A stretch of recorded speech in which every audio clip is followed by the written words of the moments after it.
Bonjour, ici Magali Pigeon de The Caribbean Tech. Bienvenue à votre Get Up Bell quotidien. Aujourd'hui, ce que nous voyons, ce sont les deux conditions sur lesquelles vous devez être intransigeant avant d'accepter de l'argent de type Love Money. Le Love Money, c'est cet argent que vous allez pouvoir récupérer de la part de vos amis et de votre famille principalement. Ces personnes-là n'ont pas besoin de comprendre avec précision ce que vous faites, ce que vous êtes en train d'essayer de faire. Pour autant, même s'ils ne comprennent pas forcément, eh bien, ils vous donnent cet argent parce qu'ils vous aiment bien et parce qu'ils veulent vous aider.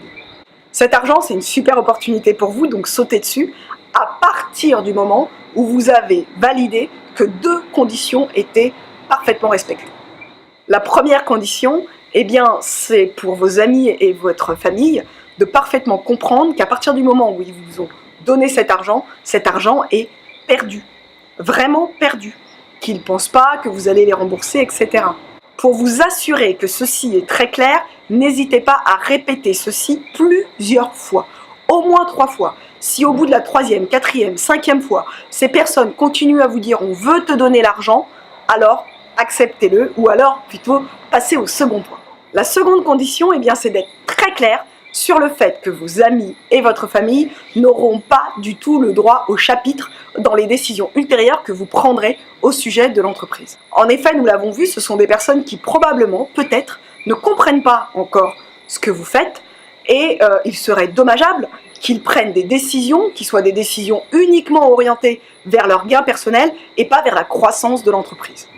En réalité, avec le Love Money, ça se passe plutôt bien dès lors que vous ne gagnez pas d'argent. C'est à partir du moment où vous gagnez de l'argent que les choses peuvent se corser. Imaginez que votre oncle vous ait donné 10 000 € et que d'un coup, ces 10 000 € finalement, vaillent aujourd'hui 100 000 €.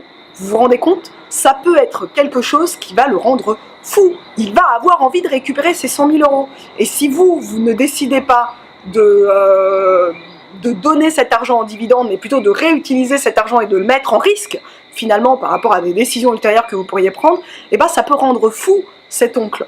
Donc, c'est super important que les personnes qui vous ont donné du Love Money n'aient pas le droit au chapitre dans les décisions que vous allez prendre sur la vie de votre entreprise. C'est super important. Donc voilà, deux conditions. La première, que vos investisseurs aient compris qu'ils ont d'ores et déjà perdu l'argent. Et deuxièmement, qu'ils n'auront pas de droit de veto, de discussion sur les décisions que vous pourrez prendre. Nous apprécions les commentaires, les partages, les questions. Alors n'hésitez pas, lâchez-vous. Passez une excellente journée. À très bientôt. Bye bye.